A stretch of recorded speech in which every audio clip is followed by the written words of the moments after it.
What's a secret you'll take to your grave but you'll share with Reddit because you need to get it off your chest? When I was 19 I was seriously considering suicide. I had written letters to my family and everything. The day I was going to do it my mom took me on a surprise errand. It was a woman selling Chihuahua puppies. My mom had me pick one out to be just my dog. I fell in love with that puppy and knew I couldn't leave her by herself. My mom and that dog saved my life. When I was 26 I got divorced. Should have never been married to that woman but here we are. I was already in a bad mental state but that put me to the edge. After the first couple weeks where I was kinda shell-shocked, then it really sank in and I was just looking for the best opportunity to do it.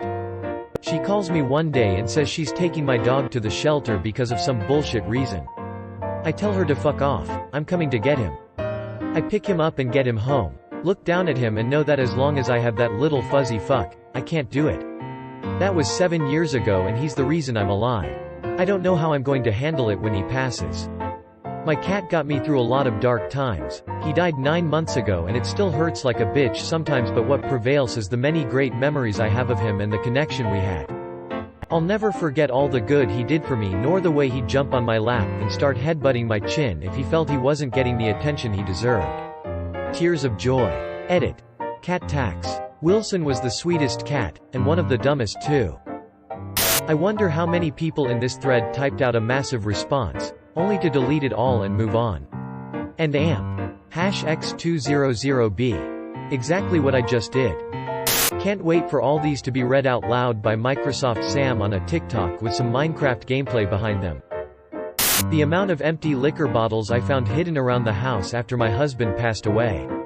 I knew that he liked to drink, sometimes a little too much, and it was something we bickered about occasionally, but I didn't appreciate the full scope of how much exactly he was drinking. Maybe 2 to 3 years before his death he started working from home full-time and I'm guessing being home alone all day was when he started going off the rails.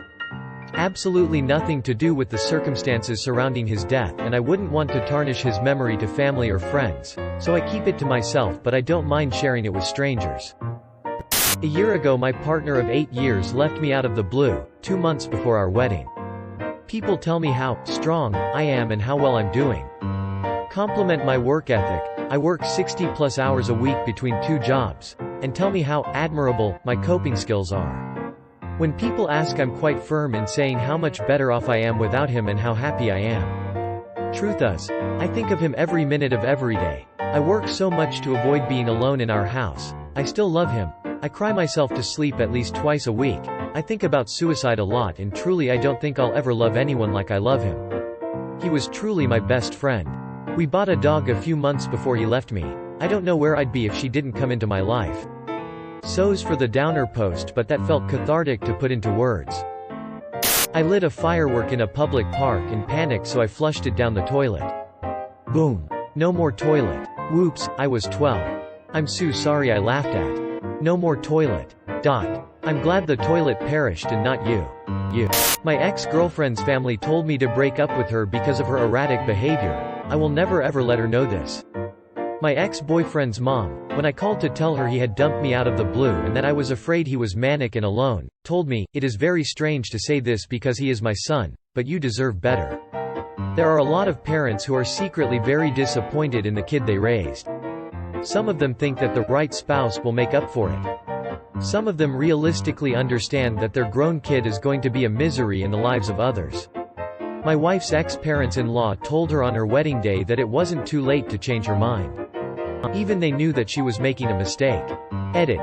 For the people confused by this, my wife was previously married to a man that had parents. My first day as a nanny looking after a baby girl. I take her to the park and I'm taking videos of her and getting her to walk to me. She walks 3 steps to me and then falls on her butt and cries. It occurs to me that I don't actually know if she has walked with her parents yet, she isn't sure of foot yet. Speaking to her mom later on she tells me she is super close but hasn't walked yet. I figure she must have walked with me because she was feeling clingy without her mom. I never told her parents she walked with me and it was about 3 weeks later she finally walked for her parents. This is a good secret. Nothing to regret or be guilty of.